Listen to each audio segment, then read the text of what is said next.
Hello guys, எல்லோரும் எப்படி இருக்கீங்க? நல்லா இருப்பீங்க நம்புகிறேன். ஸோ இந்த வீடியோ அதாவது டியூக் 250 2025 எடிஷன் ஆர் 24ஓட எண்ட் எடிஷன் கூட சொல்லலாம். ஏன்னா இந்த டிசைன்ஸ் வந்து பார்த்திங்கன்னா இப்போ டிசம்பர் மந்த் லான்ச் ஆன ஒரு டிசைன். நவம்பரில் அப்டேட் வந்துச்சு. டிசம்பரில் வந்து பைக்ஸ் வந்து பார்த்திங்கன்னா ஷோரூமுக்கு அவைலபிளாக இருக்குது. இதுக்கு முன்னாடி நான் நின்றுட்டுருக்கேன் இந்த வண்டி. நிறைய பேர் இந்த லுக்ஸை பார்த்தோன்னையும் இது புது 390 தானே ப்ரோ அப்படின்னு நீங்கள் வந்து சொல்லலாம். பட் அதுதான் இங்கே விஷயமே. 250 நமக்கு வந்து பார்த்திங்கன்னா 390யோட ஒரு மெர்ச் பண்ண ஒரு டிசைனே கண்டிப்பாக இந்த டிசைனை வந்து நான் சொல்லுவேன். Because colours changes, features wise TFT display update, ride by wire throttle, full LED display, full LED consoles. So இந்த மாதிரி நிறையா விஷயங்கள் வந்து பார்த்திங்கன்னா பைக்ஸில் நிறையா அப்டேட்ஸாக கொடுத்துருக்காங்க. பழைய வண்டிக்கும், அதாவது பழைய டியூக் 250க்கும் இந்த வண்டிக்கும் என்னென்ன மாற்றங்கள் இருக்குது, ப்ரைஸ் விஷயங்களில் எவ்வளோ மாற்றங்கள் இருக்குது, அண்ட் வண்டியோட பர்ஃபார்மன்ஸ் எப்படி, என்னெல்லாம் புதுசாக கொடுத்துருக்காங்க எல்லாத்தையும் இந்த வீடியோவில் நம்ம வந்து பார்க்கலாம். First of all looks and டிசைன்ஸுங்க. இந்த பைக்கை பொறுத்த வரைக்கும் இது வந்து 250cc பைக் தான். பட் நமக்கு அந்த டிசைன்ஸோட லுக்ஸு, அந்த ஃப்ரண்ட்டோட எல்இடி டிசைன்ஸ் நீங்கள் பார்த்துருப்பீங்க. இது வந்து 390ல் வந்த டிசைனு லான்ச் பண்ணும்போது, அந்த Gen 3 லான்ச் பண்ணும்போது நம்ம 390 டியூக்கில் வந்த டிசைன் அதை வந்து இப்போ 250 கொடுத்துருக்காங்க. இதுக்கு முன்னாடி இதில் வேறு மாதிரி டிசைன் வந்துச்சு. பட் அதை இப்போ சேஞ்ச் பண்ணி இந்த எல்இடி ஃபுல் லைட்ஸோட எல்இடி டிசைன்ஸும் சேஞ்ச் பண்ணியிருக்காங்க. தென் கலர்ஸ் முக்கியமாக சொல்லணும். இந்த ப்ளூ கலர் வந்து பார்த்திங்கன்னா இந்த வெர்ஷன்ஸுக்குனே தனியாக வந்து அப்டேட் பண்ணியிருக்காங்க. இது செம்மையாக இருக்குது பார்க்குறதுக்கு.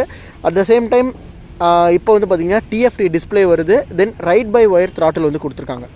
இது எல்லாமே இந்த வெர்ஷன்ஸ்க்கு அப்டேட் பண்ணது. அட் சேம் டைம் உங்களுக்கு வந்து LC4C என்ஜினோட இது 250cc நியூ என்ஜினோட வரக்கூடிய ஒரு பைக்குங்க. So power almost engine wise பார்க்கும்போது it's a new type of designed engine. பழைய 250 என்ஜின் வந்து கிடையாது. இது இப்போ சேஞ்ச் பண்ண என்ஜின். ஸோ இந்த டைப் வந்து பார்த்திங்கன்னா அவங்க LC4C டைப்புன்னு சொல்லுவாங்க. ஸோ இந்த என்ஜினோட பவர் டார்க் அப்படின்னு பார்க்குறப்ப உங்களுக்கு 29 bhp, at the same time 22 to 23 Nm of torque வந்து ப்ரொடியூஸ் பண்ணும். பெட்டரான பர்ஃபார்மன்ஸ், பெட்டரான அக்ரெஷன் அண்ட் பெட்டரான ரைடிங் குவாலிட்டின்ட்டு எல்லாமே இந்த என்ஜின் வந்து பார்த்திங்கன்னா ப்ரொடியூஸ் பண்ணுது. அண்ட் இதில் ஒரு முக்கியமான விஷயம் என்னென்னா, இந்த வண்டியில் உங்களுக்கு கர்வ் டிசைனில் வந்து ரேடியேட்டர் கொடுத்துருப்பாங்க. நமக்கு 390ல் எப்படி ஒரு மாதிரி வளைஞ்ச டிஸ்பிளே வரும், கன்சோல் வந்து இந்த ரேடியேட்டர் வந்து பார்த்திங்கன்னா வளைஞ்ச மாதிரி கொடுத்துருப்பாங்க இல்லையா. ஸோ அதே மாதிரி ஒரு கர்வ் டிசைன்ஸில். பட் ஃபேன் வந்து பார்த்திங்கன்னா கூலிங் ஃபேன் வந்து ஒன்று தான் கொடுத்துருக்காங்க. பட் இதே 390ல் வரும்போது நமக்கு வந்து 2 ஃபேன்ஸ் வந்து வரும் கூலிங்க்கு. பட் இதில் வந்து பார்த்திங்கன்னா சிங்கிள் ஃபேன் யூனிட் வந்து கொடுத்துருக்காங்க. ஸோ ரேடியேட்டரோட அந்த எஃபிஷியன்சி நல்லாயிருக்கும். அட் த சேம் டைம் உங்களுக்கு டிசைன் வைஸ் இது வந்து பெட்டராக இருக்குது. நேராக இருக்கிற ரேடியேட்டரை விட இந்த பெண்டாக இருக்கக்கூடிய ரேடியேட்டர்னால மேக்ஸிமம் இந்த அடியும் படாது அப்படின்ற மாதிரி வந்து மென்ஷன் பண்ணுறாங்க. அட் த சேம் டைம் கல் வந்து கீழேருந்து மேலே போய் அடிக்க வாய்ப்புகள் ரொம்ப கம்மி. ஏன்னா ரேடியேட்டர் நல்லா மேலே தூக்கியிருக்காங்க. ஸோ டயர் ஹக்கர் கீழே வரைக்கும் இருக்குது. ஸோ ப்ராப்ளம் இல்லை. உங்களுக்கு கல் அடித்து அந்த ரேடியேட்டர் வந்து டேமேஜ் ஆகிறது இது மினிமைஸ் பண்ணும்.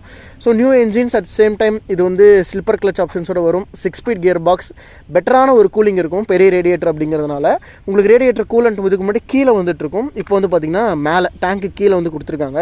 ஸோ இந்த மாதிரி டிசைனோட கம்பார்ட்மெண்ட்ஸை சேஞ்ச் பண்ணி உங்களுக்கு என்ஜினோட அந்த லுக்ஸையும் லைட்டாக வந்து பட்டிடிங்கிங் பண்ணி மாற்றிருக்காங்கன்னே சொல்லலாம். நல்லா இருக்குங்க பார்க்குறப்போ. ட்ரில்லிஸ் ஃப்ரேம், ரியர் ஃப்ரேம்ஸ் வந்து பார்த்திங்கன்னா சப் ஃப்ரேம்ஸ் உள்ளே வரும். ஸோ முன்னாடி இருக்க ஃப்ரேம் மட்டும் வெளியில் வர மாதிரி இருக்கும். இந்த கலர்ஸில் ஃப்ரேம் எல்லாமே வந்து பார்த்திங்கன்னா உங்களுக்கு வந்துட்டு பிளாக் கலரில் வரும். இதே ஆரஞ்சு கலர் நீங்கள் எடுக்கும்போது, அதாவது ஆரஞ்சு ஒயிட் கலர் ஆப்ஷன்ஸ் வந்து இருக்குது. அந்த பைக் நீங்கள் எடுக்கும்போது உங்களுக்கு ஃப்ரேம் எல்லாமே வந்து பார்த்திங்கன்னா ஆரஞ்சு கலரில் வரும். வீல்ஸ் எல்லாமே உங்களுக்கு பிளாக் கலரில் வரும். ஸோ இந்த டிசைன்ஸ்க்கு ஏற்ற மாதிரி நீங்கள் எடுக்கிற கலர் ஆப்ஷன்ஸை பொறுத்து பைக்கோட அந்த கலர் சேஞ்சஸ் அங்கங்கே நீங்கள் வந்து பார்க்கலாம். சஸ்பென்ஷன்ஸை பொறுத்த வரைக்கும் ஃப்ரண்ட்டில் வந்துட்டு நமக்கு இந்த டைப்பில் வந்து பார்த்திங்கன்னா இதுக்கு முன்னாடி வந்து டிஸ்க் பிரேக் வந்து 2 சைடுமே ஆப்போசிட் சைஸில் ஃபேஸிங் ஆகிருக்கும்.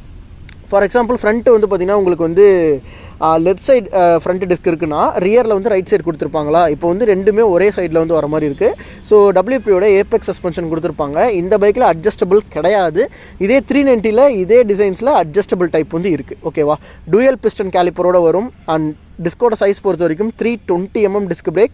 நல்லா சன்னமாக நீட்டாக அந்த ஒரு ஸ்போர்ட்டியரான டைப்பில் கொடுத்துருப்பாங்க. இந்த அலாய்ஸ் வந்து பார்த்திங்கன்னா இதுக்கு முன்னாடி இந்த வெர்ஷனோட வெயிட் கம்மி. அட் த சேம் டைம் இதில் யூஸ் பண்ணிருக்கக்கூடிய டயர்ஸ் வந்து பார்த்திங்கன்னா ஸ்டீல் பிரேஸ் டயர்ஸ் வந்து யூஸ் பண்ணியிருக்காங்க. ஸோ உங்களுக்கு டயர்ஸ் MRF தான். பட் இருந்தாலும் குவாலிட்டி நல்லாயிருக்கும். 110 செக்ஷன் பார் 70 செக்ஷன் ஃப்ரண்ட்டில்.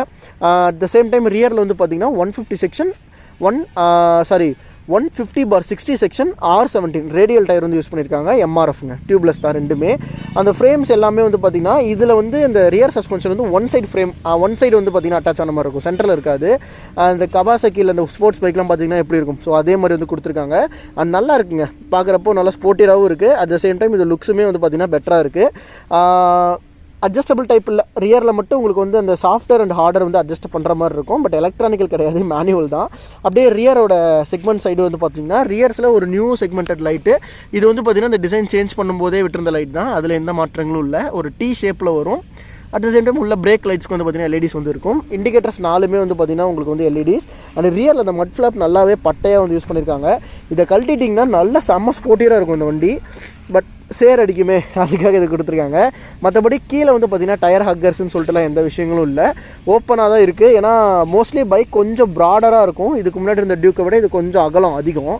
ஸோ அதனால் உங்களுக்கு நல்லா ப்ராடராக இருக்கனால ஓரளவுக்கு அந்த மட் வந்து திரும்பி மேலே அடிக்கிறத இது வந்து ப்ரொடெக்ட் பண்ணும். ஃப்ரண்ட்டில் இன்ஜினோட கம்பார்ட்மெண்ட் உங்களுக்கு தெரியும், பார்த்தாலே டிஃப்ரெண்ட்டாக கொடுத்துருக்காங்க. 6 ஸ்பீட் கியர் பாக்ஸ், ஏர் பாக்ஸ் வந்து மேலே வரும். ஸோ இந்த டேங்க் வந்து பார்த்திங்கன்னா 15 லிட்டர் டேங்க்குங்க. ஸோ 15 லிட்டர் டேங்க்கு ஒரு மாதிரி நல்லா ஹார்டான ஒரு மெட்டல் குவாலிட்டி தான். பட் இந்த ஃபினிஷிங் இருக்குல்ல, இந்த பெயிண்ட் ஃபினிஷிங் வந்து பழைய 390 இருக்கும், அட்வான்ஸாக 390, அதில் யூஸ் பண்ண அந்த குவாலிட்டி மெட்டீரியல் இதுலேயும் யூஸ் பண்ணியிருக்காங்க. நல்லா இருக்குது. அண்ட் கேடிஎம் அப்படிங்கிற ஸ்டிக்கரிங் மட்டும் இருக்குது. கீழே வந்து பார்த்திங்கன்னா நல்லா லென்த்தியான ஒரு ஃபேரிங் டியூக் 250ன்னு சொல்லிட்டு. சீட்ஸை பொறுத்த வரைக்கும் இதில் வந்து பார்த்திங்கன்னா ஸ்டிச்சிங்கான ஒரு நியூ டைப் கொடுத்துருப்பாங்க. நல்ல பேக் சப்போர்ட் இருக்கும், லாங் டூரிங் சீட்டு. அண்ட் பில்லியனுக்குமே நல்லா கம்ஃபர்டபுளாக ஒரு பெரிய சீட் கொடுத்துருக்காங்க. ஈவன் என் வண்டியில் இருக்கிறதோட இந்த வண்டியோட பின்னாடி சீட் வந்து பெருசு. ஸோ நல்ல பெரிய சீட்டாக கொடுத்துருக்காங்க. பில்லியன் வந்து ஹேண்ட் ரெஸ்ட், அதை பிடிச்சிக்கிறதுக்கான அந்த ஹேண்டிலுமே நல்லா வைடராக கொடுத்துருக்காங்க. பைக் கொஞ்சம் அகலமாக இருக்குது. இன்னுமே அந்த உட்காந்து ஓட்டக்கூடிய பொசிஷன் நல்லா கம்ஃபர்டபுளாக நான் ஃபீல் பண்ணுறேன். இதுக்கு முன்னாடி வெர்ஷனை விட டீசெண்டாக சூப்பராக பண்ணியிருக்காங்க. இது ஒரு செம்ம advantage. At the same time ஃப்ரண்ட்டோட எல்இடிஸ்யா இது நான் முன்னாடியே மென்ஷன் பண்ணது தான். உங்களுக்கு இது வந்து 390, இந்த Gen 3 390யோட அந்த எல்இடி செட்டப் வந்து கொடுத்துருக்காங்க. டிஆர்எல்ஸ் இப்போ எரிஞ்சிட்டு தான் இருக்குது. ஸோ நான் உங்களுக்கு பிரைட்னஸ் கம்மி பண்ணி காட்டுறேன். டிஆர்எல்ஸ் உங்களுக்கு எரிஞ்சிட்டு தான் இருக்குது மைல்டாக.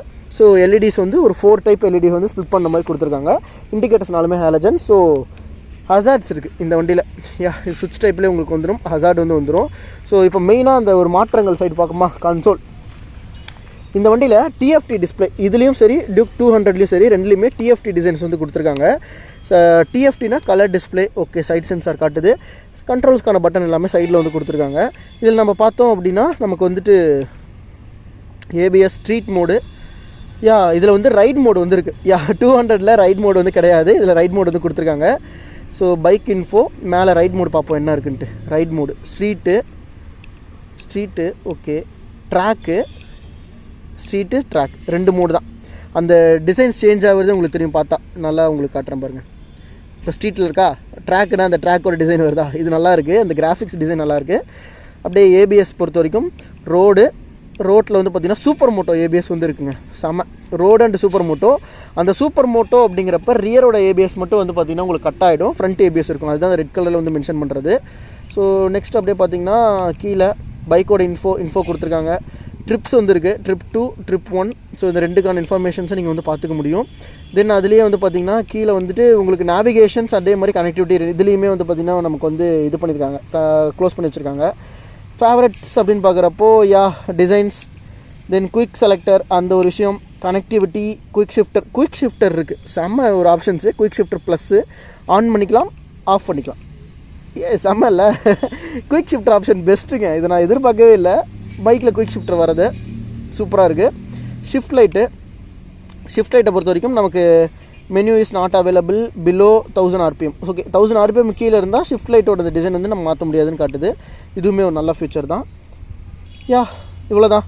உங்களுக்கு கீழே வந்து பார்த்திங்கன்னா பேசிக்காக உங்களுக்கு வந்து ஓடும். தென் இதுலேயே வந்து பார்த்திங்கன்னா ட்ரிப் 1 ட்ரிப் 2 இருக்குது. சைடில் வந்து பார்த்திங்கன்னா உங்களுக்கு யூஎஸ்பி சார்ஜிங் போர்ட்டுக்கான அந்த சாக்கெட் வந்து கொடுத்துருக்காங்க. இது வந்து யூஎஸ்பி சி டைப்புங்க, பி டைப் இல்லை, சி டைப்பு. பரவாயில்ல, நல்லா இருக்குது. C2B டைப் கொடுத்துருக்காங்க, நல்லாயிருக்கு.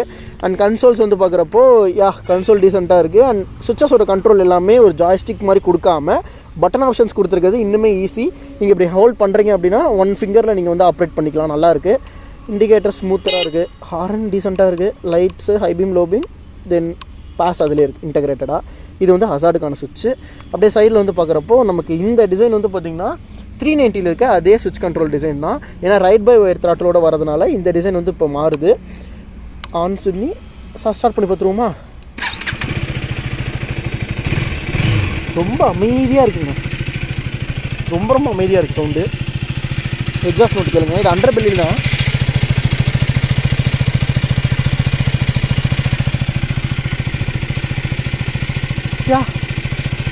பீட் இருக்குது, ஆனால் ரொம்ப அமைதியாக இருக்குது. பைக் சைலண்ட்டாக இருக்குது.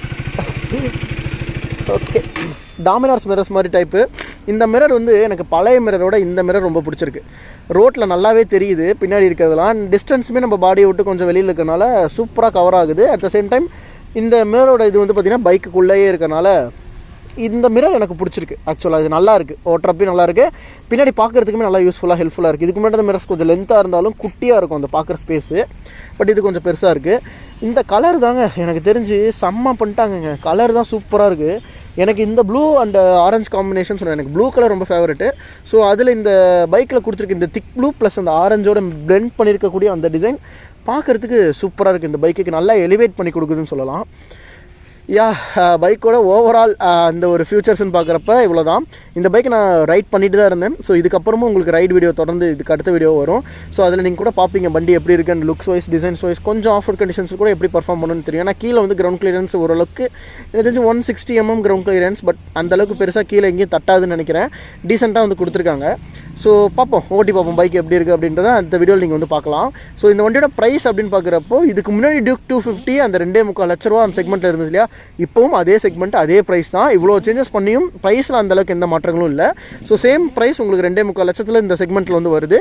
அட் த சேம் டைம் மைலேஜ்னு பார்க்குறப்ப 28 32 வரைக்கும் நீங்கள் ஆவரேஜாக எடுத்துக்கலாம். ஏன்னா பர்ஃபார்மன்ஸ் ஓரியன்ட் மிஷின் 250 சிசின்ட்டாலே அது இது புது சிசி, இந்த இன்ஜினை பொறுத்த வரைக்கும் பர்ஃபார்மன்ஸாக பிரிச்சு மேயும். ஸோ நிறையா கண்ட்ரோல்ஸ் பெட்டராக இருக்கும். உங்களுக்கு டூரிங் ஆஸ்பெக்ட்ஸில் பார்க்குறப்போ ஒரு பெட்டரான 250 சிசியாக கண்டிப்பாக இந்த பைக் வந்து இருக்கும். ஸோ அப்படி பார்க்கும்போது உங்களுக்கு ஒரு நல்லா இருக்குது. அண்ட் இப்போது ரீசெண்டாக இந்த 24 எண்டுங்கிறனால உங்களுக்கு இந்த பைக்ஸ்க்கு ஆஃபரும் போயிட்டுருக்கு. ஸோ மறக்காமல் ஷோரூம்ஸ் வந்து செக் பண்ணி பாருங்கள். ஷோரூம்க்கான நம்பர் எல்லாமே நான் கீழே டிஸ்கிரிப்ஷன் கொடுத்துருக்கேன், மறக்காமல் கான்டாக்ட் பண்ணிக்கோங்க. ஸோ யா, இந்த வீடியோ பொறுத்த வரைக்கும் இவ்வளோ தான். அண்ட் இந்த பைக்கோட டெஸ்ட் ரைட் இதை தொடர்ந்து வரும். ஸோ எல்லாருமே நம்ம சேனலை சப்ஸ்கிரைப் பண்ணிக்கோங்க. உங்கள் ஃப்ரெண்ட்ஸ்க்கு இந்த வீடியோ பிடிச்சிருந்தா ஷேர் பண்ணுங்கள். அண்ட் நம்ம சேனலுக்குமே சப்போர்ட் பண்ணுங்கள். ஏன்னா அப்போ நம்ம நிறைய வீடியோஸ் எடுக்கிறதுக்கு எனக்கு ஒரு நல்ல மோட்டிவேஷனாக இருக்கும். ஸோ ஓகே நண்பா, இந்த டியூக் 250யோட டெஸ்ட் ரிவ்யூ நான் வந்து உங்களை மீட் பண்ணுறேன். தேங்க்ஸ் ஃபார் வாட்சிங் நண்பா. Take care and bye.